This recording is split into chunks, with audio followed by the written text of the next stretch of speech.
Nós somos, nos últimos 30 anos, um dos maiores corredores de droga do mundo. E o ponto de chegada em Moçambique era justamente Cabo Delgado. A droga que é produzida a partir do Afeganistão passa por Paquistão, entra pelo Corno da África, vem, entra em Moçambique a partir de Cabo Delgado. E isto é feito nos últimos 30 anos. O governo sabia disto.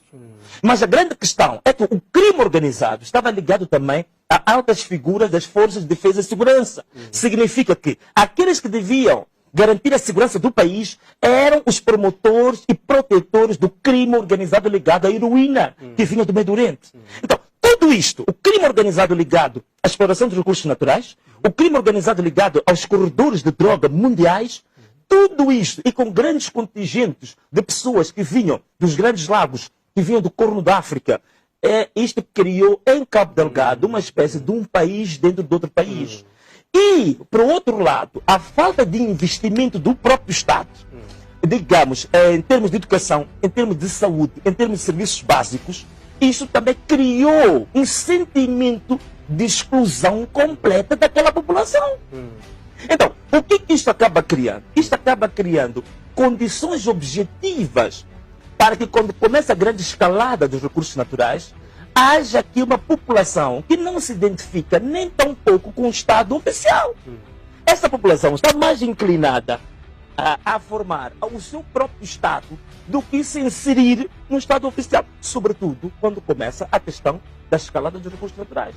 Então, aqui é que está, digamos, uma base que é preciso nós analisarmos e termos consciência de que isto também é um dos fatores propiciadores para que haja muitos jovens que se associam a esta causa. É por isso que, por exemplo, o Estado moçambicano tem problemas muito sérios em termos de serviços secretos. Por quê? Porque os serviços secretos de Cabo Delgado, boa parte das pessoas que foram recrutadas em Cabo Delgado para fazer parte dos serviços secretos, estão intimamente ligados com o próprio crime organizado, que é o negócio dos seus pais, os negócios dos seus avós. Esta economia paralela que se criou lá, os próprios serviços secretos também estão ligados a ela. As forças de defesa e segurança também estão ligadas a ela. É por isso que é muito difícil a penetração em Cabo Delgado. Agora, deixa-me só falar de um aspecto. O que se fala muito do Al-Shabaab é que o Al-Shabaab, dizem que o Al-Shabaab vem do Quênia ou vem do Médio Oriente, por aí fora. O Al-Shabaab está em Cabo Delgado. Escuta bem, você que está aí em casa. Repara bem nisto. O Al-Shabaab está em Cabo Delgado desde a década de 90. O Al-Shabaab é uma seita que se instalou em Nangade. Atenção a isso, vocês estão estudantes, podem consultar. Em Nangade, em 1989. Só que era uma seita que, em certa medida, não fazia ataques.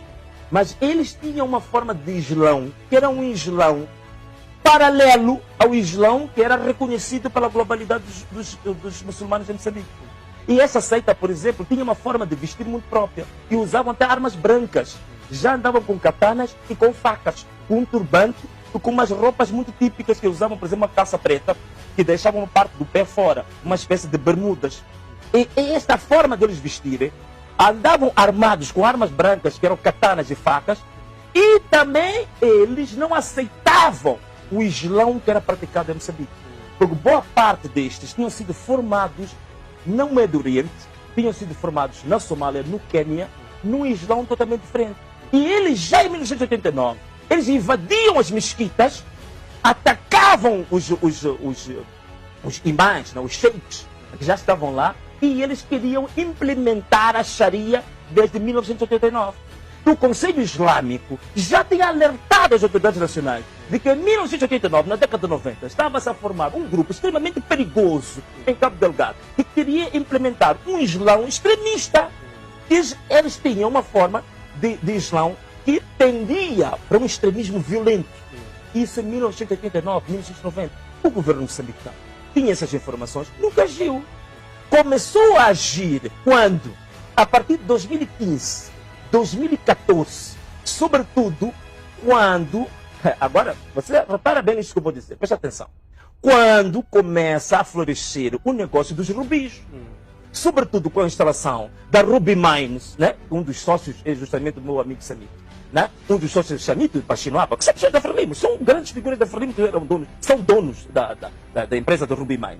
Quando eles começam a querer quebrar uma economia criminosa que vinha há 30 anos, E eles começam a expulsar numa área de mais de 10 mil hectares, onde estavam garimpeiros do Congo, da Somália, do Quênia e até do Médio Oriente, que estavam lá.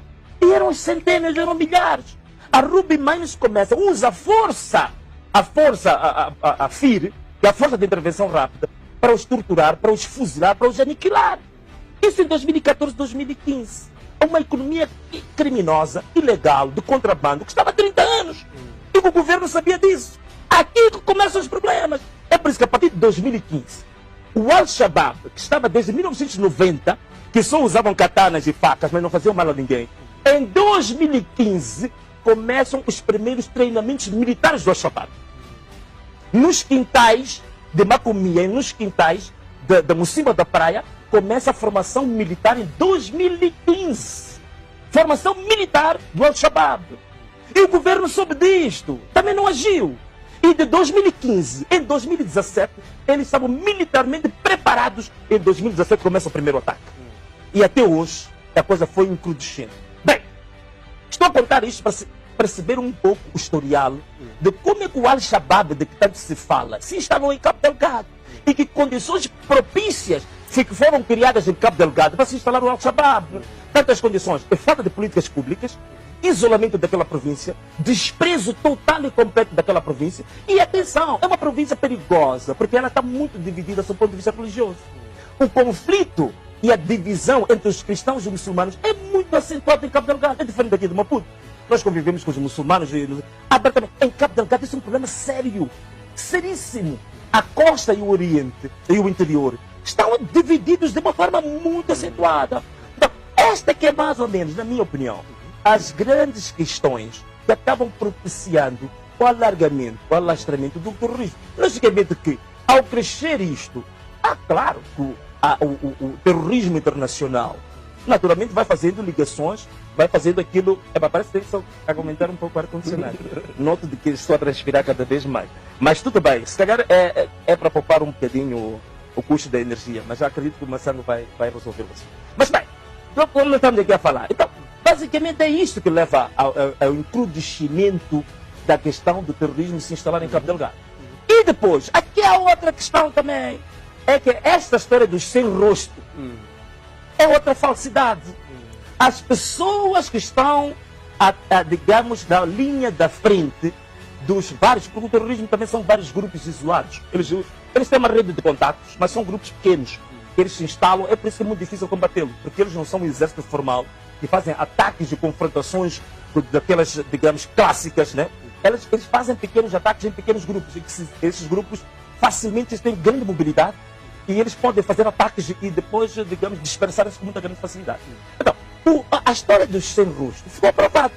Não vou me alargar muito nisso. Quem quiser, é só pegar nos estudos da OMR, do professor Dr. João Feixó, vai encontrar nomes concretos. Existem as pessoas. As pessoas do terrorismo no Cabo Delgado. Os comandantes são conhecidos. Em Cabo Delgado, eles sabem quem são. As pessoas são conhecidas, não são sem rostos, coisa nenhuma. Daí que eu sou a favor, só para terminar, mas sabe, eu sou a favor daqueles que, por exemplo, hoje defendem que é necessário começar a estreitar a possibilidade de haver diálogo com eles. Porque as pessoas são conhecidas. Essa história de sem rostos, isso é falso. Os nomes são muito bem conhecidos. No estudo da OMR tem uma lista muito grande sobre quem são. E eu até conheço jornalistas que ligam todos os dias. Não vou dizer aqui para proteger os jornalistas. Bom, espero que depois não me persigam a mim. Mas eu conheço jornalistas que têm contato de comandantes do terrorismo, que costumam ligar para eles e fazer entrevistas. As pessoas são conhecidas. Então, temos que acabar com esta história de que são sem rosto, são pessoas conhecidas. Muitos deles são naturais ali da zona, sobretudo da zona costeira. Macomia, Mocimba da Praia, Kisanga, muitos deles estão ligados e são os comandantes deste movimento. Então, é possível haver diálogo com eles. Temos que acabar com isso. Na era colonial também, a Frelimo foi entendida como terrorista. Mas é uma coisa, o termo terrorista, ainda bem que estamos falando disso, o termo terrorista já foi usado para identificar a Frelimo. A Frelimo já foi chamada terrorista, até havia um termo já um pouco mais trabalhado, dizer, os turras. Quando diziam turras, estavam a dizer a Frelimo, que eram terroristas. A Renamo também já foi chamada de terrorista.